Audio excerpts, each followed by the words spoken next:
Oh, Michelle, ikaw na muna ang bahala dito sa bayan. Sina inay at tayo huwag mong pababayaan. Opo, kuya. At kapag may kailangan kayo, tumawag lang kayo sa aking opisina. Kuya, kailan ba ako pwedeng pumunta ng Maynila? Matagal ko na sana makapunta doon para makapag-partial man lang. Oh, Michelle, huwag na muna ngayon. Kailangan ka dito sa bahay natin. Mas kailangan ka na ni nanay at itay.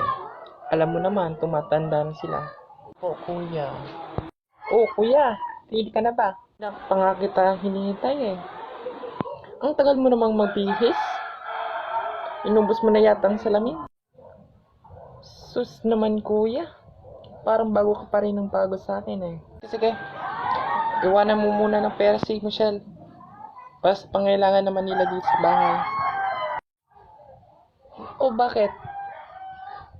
Hindi mo pa binigyan? Nagbigay lang ako nung 1 linggo Ikaw naman, kuya. Diyos ko naman, Marla. Naubos na ang sweldo ko para sa mga gamit na binili ko para sa inay at itay. O siya, sige. Pakita, Michelle. 3,000 yan Para yan sa 2 linggo. Opo, ate.